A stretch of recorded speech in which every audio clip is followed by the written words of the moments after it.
Greetings, Calc 3 students.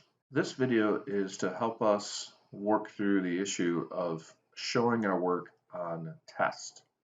Remember, not all test questions will require you to show your work. So this is an example that I made called Student Show Work Example. So on a test, you'll see the question, and down below the question, there'll be a place to show your work. So let's look at this particular question from Chapter 15, Section 3. So we're supposed to evaluate this integral by reversing the order of integration. And on a piece of paper, I worked this problem out. And I found the answer to be 8 over 3 multiplied by the natural log of 9. So that's my solution. So in the past, and on some questions, that would be sufficient. But when you're required to show the work, you'll see it says show my work. So I have two options. The first option is when I click inside the show my work area, I can either edit text and type things in, or I can insert math.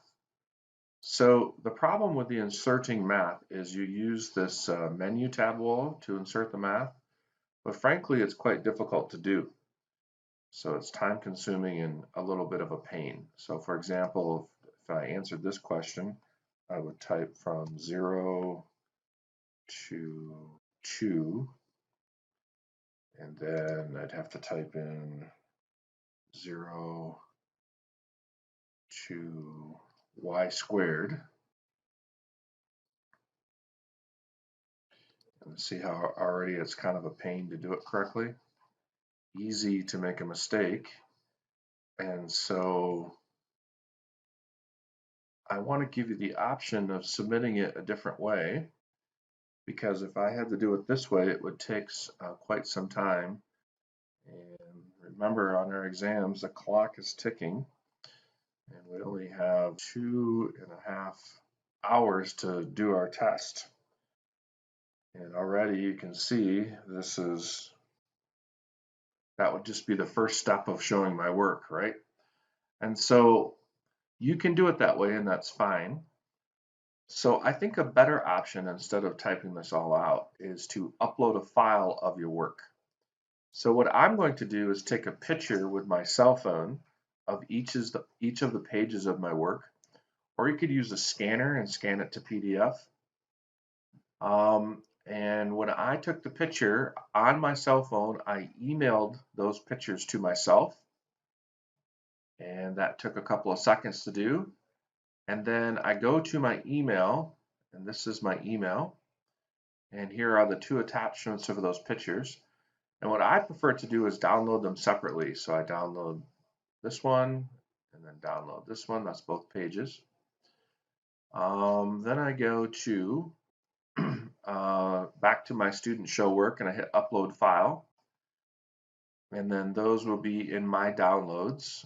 It may be in a different place in your case, but that's where I put mine. And then I click on one at a time, so that added one of the files, and then I upload the other file. If I could squeeze them all onto one page, I would certainly do that. And then what I would do is double check to make sure that your image shows up the way you want it to. So I click on the first image, and that looks like the second page of my work. Then I'm going to click on the back to the other image, double check that they're both there. So those are both of the pages of my work. Now, one thing I want to caution you about: when you're taking pictures, make sure I can read it, it's legible, and also make sure to try and when you send it to me that it's right side up and not sideways or upside down. It makes it much easier for me if it's right side up. So then what I will do is when I go to grade your work, you'll receive a point or 2 for the correct answer, but then the actual show your work portion will be worth 10 points. So make sure you either type in all of your work here in the palette, or you upload a file. Once again, I recognize that this is going to take a couple extra minutes to do for the few questions that's required. So instead of having the usual 2.5 hours to complete the test, you'll now have 3 hours to complete the test. I'm going to load a trial version of this for you to do on your own. so that you can practice ahead of time.